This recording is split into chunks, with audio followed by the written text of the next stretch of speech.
Assalamualaikum warahmatullahi wabarakatuh.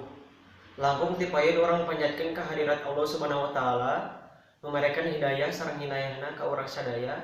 Janten urang sadaya teh tiasa dina kaayaan sehat walafiat, alhamdulillah. Ibu guru nu dipika hormat, sangarerencangan nu dipika cinta. Dina waktos ieu abdi bade ngabiantara tentang tema kebersihan.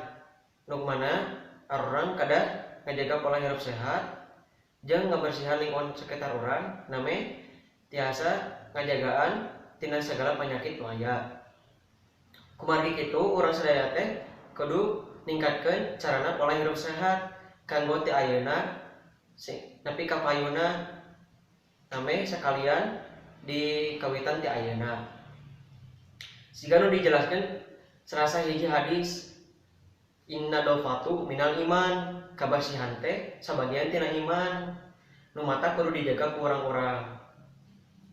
Salaku urang muslim anu taat, anu boga keimanan di jero hate urang, tangtu urang teh kudu bersih dina segala penyakit, dina segala kebersihan sareng segala najis atawa kotor anu nyebabkeun urang teh suci.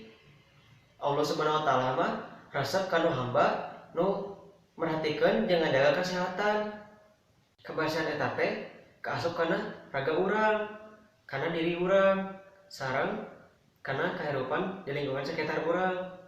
Tapi kebersihan eta teh macamna aya loba. Aya kebersihan hate, kebersihan jiwa, kebersihan raga, sareng kebersihan rohani. Tah urang kedah jadi jalma anu bersih sadayana.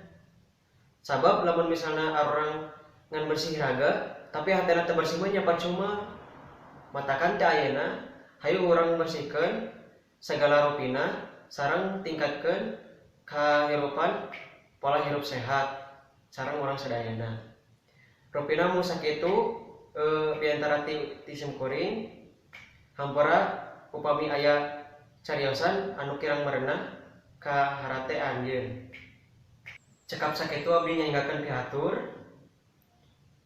Melibaso di mangkuku garobakna labu. Assalamualaikum warahmatullahi wabarakatuh.